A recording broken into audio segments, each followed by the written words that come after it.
फिर बदिया की जगह बिताएगा वो में ट्रांसफर होगा। ये नितेश वो मेरे उन्हें टांगना देना था झवास मार। हेलो हेलो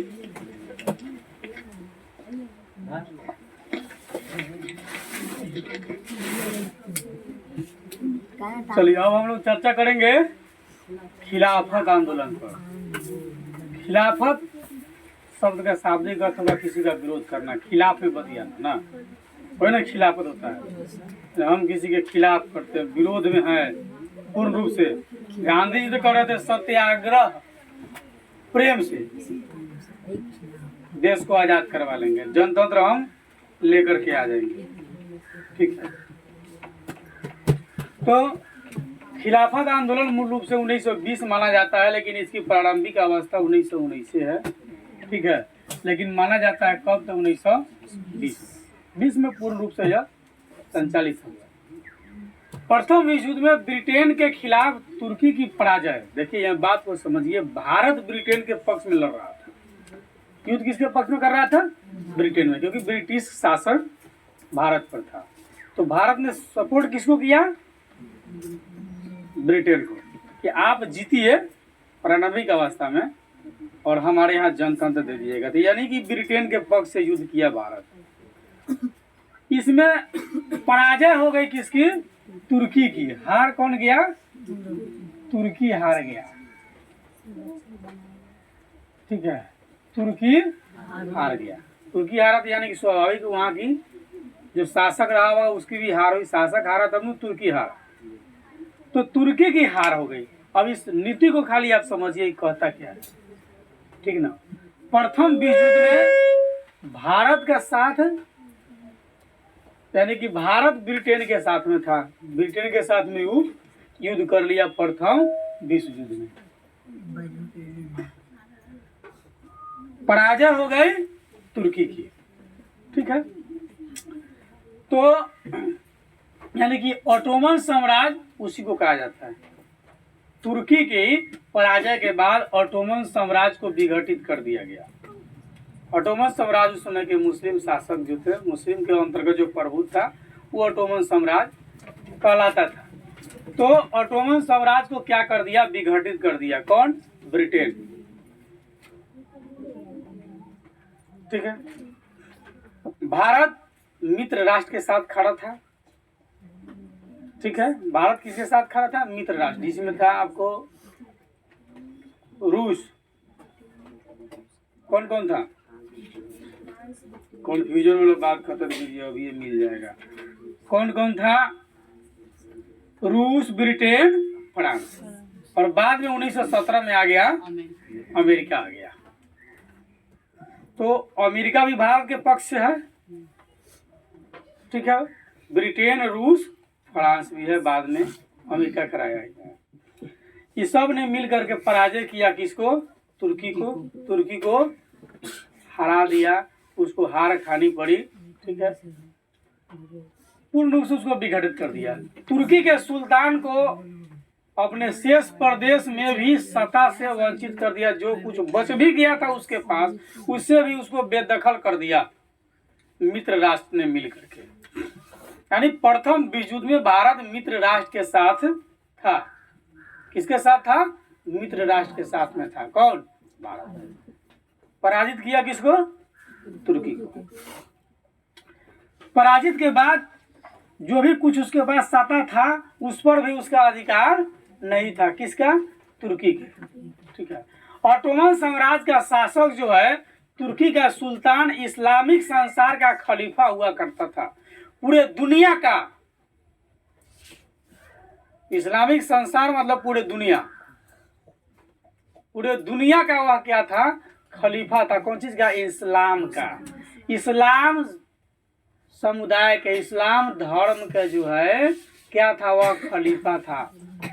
तुर्की का जो शासक था वह इस्लाम का खलीफा था, ठीक है। चलिए, तो भारतीय मुसलमान तुर्की के साथ ऐसे व्यवहार से नाराज हो गए। भारतीय मुसलमान कह रहे कि नहीं, ब्रिटेन अच्छा नहीं किया है, नहीं, इससे एक चीज एकदम सिद्ध होता है कि प्रथम विश्व युद्ध में भारत के मुस्लिम युद्ध लड़ने नहीं गए थे। एक बात स्पष्ट होती है, प्रथम विश्व युद्ध में भारत के एक भी मुसलमान युद्ध लड़ने नहीं गए थे, इससे साबित होता है। ठीक है, तो भारत के जो मुसलमान थे वो क्या हो गए, नाराज हो गए, नाखुश हो गए, कहीं ना ये सब ठीक बात नहीं है, ब्रिटेन गलत किया है, हम ब्रिटेन का विरोध करते हैं। ये से पहले सांप सूंघ गया था जब जालियांवाला बाग हत्याकांड हो रहा है। क्या पहले जालियांवाला बाग की बात नहीं आती है, पहले तुर्की के खलीफा की बात आ रही है। ठीक है, तो इस्लामिक संसार का क्या था, पूरी यानी कि पूरी दुनिया में जितने भी अति है, ठीक ना, इस्लामिक जो जहाँ जहाँ कंट्री जितना भी लोग है सबका यह खलीफा था, यानी कि इसको एक तरह से पैगंबर माना जाता था। अभी भी ना मुस्लिम में पैगंबर साहब कहता है, तो एक तरह से कि इनको क्या माना जाता था, पैगंबर माना जाता था। प्रथम विश्व युद्ध में अब इसके बाद भारत के मुसलमान हो गए क्या, नाराज। क्यों? क्योंकि ब्रिटेन ने तुर्की को पराजित किया और तुर्की पूरी दुनिया के मुस्लिम के जो है वह क्या है, उसका शासक खलीफा है। अब इस बात से भारत के मुस्लिम को ज़्यादा चोट लगा, ज़्यादा नाराजगी हुई। ठीक है, तो प्रथम विश्व युद्ध में किए वादे, यानी कि ब्रिटेन ने वादा किया था कि हम जनतंत्र लाएंगे के तहत विश्वघाती समझते थे यहाँ के सभी लोग। तो लोग तो पहले से कह रहे थे कि नहीं, ब्रिटेन हमारे साथ गलत किया है, तब ना लोग आंदोलन करने के लिए उतारू हो गए, जिसमें रॉलेट एक्ट लगा, बहुत सारे लोग जेल भी गए। नहीं तो तब तक इन लोगों का विशेष कोई चर्चा इतिहास में नहीं आता है कि दुख हुआ। तो बदलने के लिए जोरदार आंदोलन किया गया, जिसको हम लोग क्या कहते हैं, यहाँ विश्वासघाती समझते थे। 1920 में भारतीय मुसलमान ने तुर्की के प्रति ब्रिटेन को अपनी नीति बदलने के लिए कहा कि आप अपनी नीति बदलिए, और उसका जोरदार जो है आंदोलन किया, जोरदार ब्रिटेन का विरोध किया भारत से, जिसको खिलाफत आंदोलन कहा गया है। यानी कि 1920 में पूर्ण रूप से जो है कि विरोध किया। ठीक है, अमृतसर अधिवेशन दिसंबर 1919 में समर्थन पाकर जो है आंदोलन मजबूत हुआ। कौन? खिलाफत आंदोलन, उसमें समर्थन मिला अमृतसर अधिवेशन में। यानी महात्मा गांधी और भारतीय राष्ट्रीय कांग्रेस के अमृतसर अधिवेशन जो हुआ दिसंबर 1919 में, उसमें समर्थन मिला खिलाफत आंदोलन को, और खिलाफत आंदोलन मजबूत हो गया, सशक्त हो गया। नवंबर 1919 में महात्मा गांधी अखिल भारतीय खिलाफत आंदोलन के अध्यक्ष बन चुके थे। कब? नवंबर 1919 में महात्मा गांधी खिलाफत आंदोलन के अध्यक्ष बने, और दिसंबर 1919 में जो है कांग्रेस और गांधी जी के सहयोग पा करके खिलाफत आंदोलन पूरा जो है मजबूत हो गया, सशक्त हो गया। इसको गांधी जी हिंदू मुस्लिम एकता समझते थे। खिलाफत आंदोलनकारी जितने भी थे, इसमें अधिकतम मुस्लिम लोग ही थे। खिलाफत आंदोलनकारी जितने भी थे, उन लोगों की 3 मांगे थी। जरा उनकी मांग को देखिए, मांग क्या कर रहा है। वो लोग मांग में एक जोर देता कि नहीं, भारत भी स्वतंत्र होना चाहिए। नहीं जोड़ा, नहीं जोड़ पाया। 3 सूत्री जो मांगे थी खिलाफत आंदोलनकारियों का, वो ये थी, पहला कि तुर्की के सुल्तान यानी खलीफा को पर्याप्त लौकिक अधिकार दिया जाए, पूरी उसको ताकत दिया जाए, वो अपने मर्जी से काम कर सके। पहला मांग था कि तुर्की के सुल्तान को पर्याप्त लौकिक अधिकार दिया जाए, ताकि वह इस्लाम की रक्षा कर सके। विश्व की रक्षा नहीं कर सके, केवल इस्लाम की रक्षा कर सके, मुस्लिम की रक्षा करे, मुस्लिम समुदाय की रक्षा कर सके।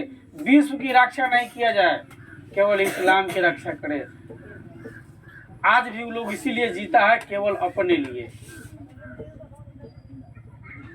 दूसरा मांग था अरब प्रदेश को मुस्लिम शासन यानी कि खलीफा के अधीन किया जाए। जो भी अरब है, पूरा अरब जो है खलीफा के अधीन में रहेगा। जो खलीफा चाहेगा वही अरब में होगा। दूसरी मांग थी। तीसरी मांग थी खलीफा को मुसलमानों के पवित्र स्थलों का संरक्षक बनाया जाए। जितने मुसलमानों का जो स्थल है, तो मुसलमान का पवित्र स्थल क्या होता है? दरगाह होता है, ईदगाह होता है, मस्जिद होता है, और क्या पवित्र स्थल होता है? क्या? तो कहा कि खलीफा को मुसलमानों के पवित्र स्थलों का संरक्षक बनाया जाए। मुस्लिम भाइयों, आपने एक भी मांगे यहाँ तक अपने मर्जी से यानी कि स्वतंत्रता के पक्ष में नहीं रख रहे हैं, देश के पक्ष में नहीं रख रहे हैं। इससे जाहिर होता है कि आप कर क्या रहे हैं, सोच क्या रहे हैं, आपकी सोच कहाँ है। नेता का लोग का अलग बात थोड़ी है, नेता का नीति अलग होता है। उसको चमकना है, बहुत सारी बात करना है। वो किसी का पक्ष ले सकता है, किसी का विरोध कर सकता है। जैसे तत्काल सरकार है, पार्टी किसी का मुख्यमंत्री वही रहेगा। अभी जो वर्तमान में जो सरकार है, तत्काल कह दिया है, तत्काल नहीं करना चाहिए, वर्तमान करना चाहिए। वर्तमान में जो बिहार में जो सरकार है, पार्टी किसी की है, लेकिन मुख्यमंत्री वही रहते हैं। क्या पार्टी बदलने से कुछ फर्क उड़क पड़ता उड़ता नहीं है। केवल अपने लिए सोचते हैं, किसी स्थिति में कुर्सी न छोड़ना चाहते ना। ये नाम हो गया कुर्सी कुमार। तो एक भी पक्ष आपने यहाँ तक देखा, एक भी पक्ष मुस्लिम समुदाय ने नहीं रखा। एक गाना आया था, हिंदू मुस्लिम सिख ईसाई आपस में भाई भाई रे। काहे का भाई भाई रे? गाना लिखने वाला बेवकूफ था, गलत गाना लिख दिया। भाई भाई की बात कहाँ यहाँ साबित हो रहा है?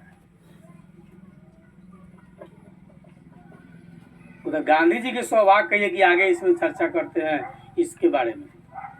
आपका तो चर्चे नहीं है, आप इसमें 2 मांग बढ़ा देते। क्या नहीं बढ़ाई? इसमें कौन रोक रहा था? आपकी इच्छा नहीं थी, रोक कौन रहा था?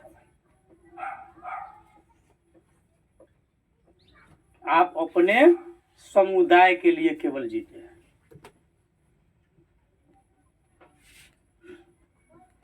17 अक्टूबर 1919 को पूरे भारत में खिलाफत दिवस मनाया गया और 1920 में पूर्ण रूप से जो है कि यह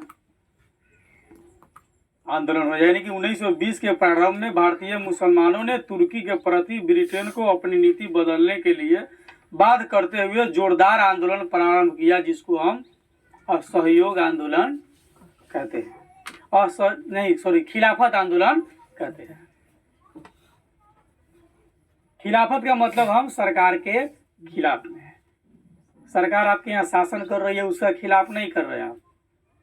इस्लामिक लोग, तुर्की पराजित हुआ, खलीफा पराजित हुआ, उसके लिए आपको जल्दी याद आता है। खैर ठीक बात है, याद आया तो कम से कम देश में जो समस्या है उसकी भी एक आध मुद्दा उठा लेते, इसको भी साथ साथ लेकर के चलते, तब हिंदू मुस्लिम की बातें जो है ज़्यादा सिद्ध हो जाती हैं। इसी बीच भारतीय राष्ट्रीय कांग्रेस के कलकत्ता अधिवेशन सितंबर 1920 में हुआ। यानी कि कांग्रेस के कलकत्ता अधिवेशन कब हुआ? 1920 में। कब हुआ? 1920 में हुआ कलकत्ता अधिवेशन। वो अधिवेशन तो हुआ, तो उसमें गांधी जी की प्रेरणा से, उनके विचार से, यानी कि अन्यायपूर्ण कार्य के विरुद्ध में 2 प्रस्ताव पारित किया गया। जब कलकत्ता अधिवेशन हुआ कांग्रेस के सहयोग से, तो 2 जो है नियम बने। तब तक कांग्रेस किसी मुस्लिम के हाथ में नहीं था, भले ही आज गलत लोग के हाथ में चला गया। तो 2 नियम जो है पारित किया। पहला कि असहयोग आंदोलन चलाने का निर्णय लिया गया। कहा कि अब हम असहयोग आंदोलन चलाएंगे, सरकार का सहयोग नहीं करेंगे। तो प्रथम खिलाफत मुद्दे पर ब्रिटिश सरकार का दृष्टिकोण, और दूसरा था कि पंजाब में निर्दोष लोगों की हत्या जो किए हैं उन अधिकारियों को दंडित करे, और दंडित करने में सरकार जो है विफल भी रहा। इन्हीं 2 मुद्दे पर विशेष रूप से इस अधिवेशन में चर्चा की। इन लोगों से कई गुना अच्छा आदमी हुए थे। कौन? उधम सिंह। 13 अप्रैल 1919 को जालियांवाला बाग हत्याकांड होता है, और उसी दिन उधम सिंह कसम खा लिया कि जनरल डायर हम तुमको छोड़ेंगे नहीं, हम भारतीय है, हमारे रग रग में जो है सत्यता बसती है, और हम वचनबद्ध है, मौत को गले लगा लेंगे लेकिन वचन हमारा फेल नहीं होगा।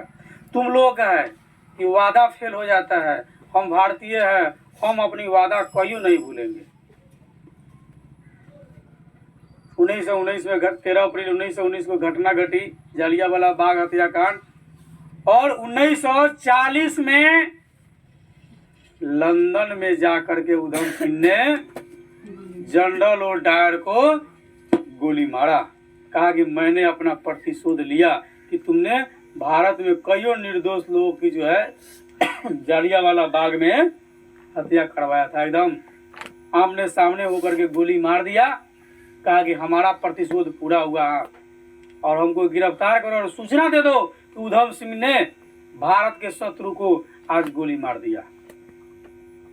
अब हमको फांसियों पर लटका देगा तो कोई बात नहीं है, ताकि इसके बाद और कोई ब्रिटेन के शासक भारत के प्रति नजर उठा करके नहीं देखे। ऐसी घटना के बाद ब्रिटेन के अन्य शासकों के जो है मन में डर पैदा होता रहे कि भारत के विरुद्ध में कभी नहीं जाएगा। तो लोग पूरे आजीवन भारत को डराने की कोशिश किया। रॉलेट एक्ट क्यों लाया? भारत को डराने के लिए, बेकसूर लोगों को मारने के लिए।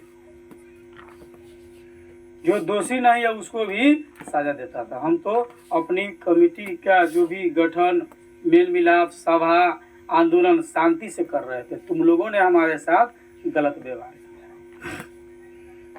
अब इसके बाद ब्रिटेन वासी खुद सुधर जाओ, अन्यथा हम आज एक उधम सिंह आए हैं, आने वाले दिन में कई उधम सिंह आएंगे और ब्रिटेन वाले तुम्हारे जैसे अन्य जनरल डायर को गोली मार करके जाएंगे। इनसे कई गुना साहस कहा जा सकता है उधम सिंह के बारे में। प्रथम खिलाफत मुद्दे पर ब्रिटिश सरकार की दृष्टिकोण। द्वितीय, पंजाब में निर्दोष लोगों की हत्या करने वाले बर्बर पदाधिकारी को दंडित करने में सरकार जो है विफल रही। सरकार इसका जांच का आदेश भी दिया था, लेकिन कोर्ट उसका, सरकार उसका फैसला उसी के पक्ष में न होगा। किसके पक्ष में होगा? उसी के पक्ष में होगा।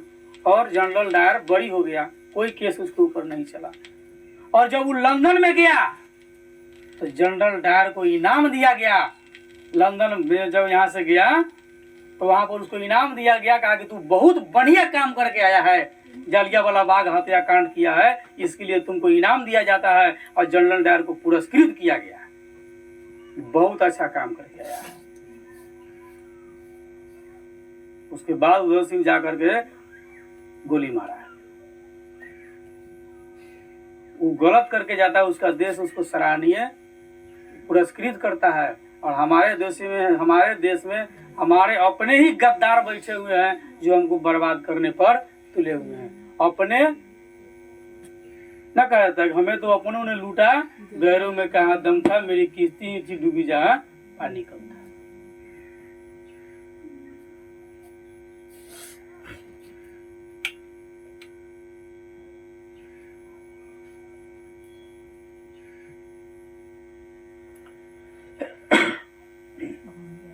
लाइन है, देख लीजिए। दिसंबर 1920 ईस्वी के कांग्रेस के नागपुर अधिवेशन में कलकत्ता अधिवेशन के प्रस्ताव की पुष्टि की गई।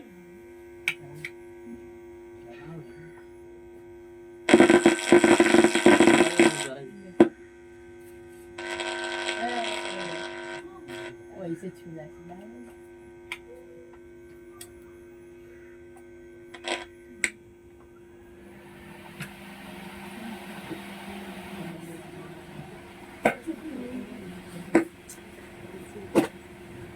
दिसंबर 1920 ईस्वी में कांग्रेस के नागपुर अधिवेशन में कलकत्ता अधिवेशन के प्रस्ताव की पुष्टि की गई और स्वशासन की जगह स्वराज का लक्ष्य प्रस्तावित किया गया। इस अधिवेशन में कई रचनात्मक कार्यक्रम भी बनाए गए, जिससे कांग्रेस के लक्ष्य प्राप्ति को और ताकत मिला और आंदोलनकारी जो है कुछ अपने साहस में आए, कुछ लगा कि हम लोग सफलता हासिल कर सकते हैं। ये खिलाफत आंदोलन की हम लोग चर्चा कर रहे थे। लोग आज भी चिल्लाता हम लड़े न देश के लिए। हाँ लड़े, तब हम बुझिए रहे लड़े, आप हम ना बुझ रहे। उसको सुनाइए जो न हिस्ट्री पढ़ के आया है, स्टडी जो नहीं किया है उसको कहिए आप भी लड़े हैं। हाँ में हाँ, तथा कथित बात में हाँ में हाँ मिलाएगा। जो स्टडी करके आया वो कहाँ हाँ में हाँ मिलाएगा। एक तो चोरी ऊपर से सीना चोरी ना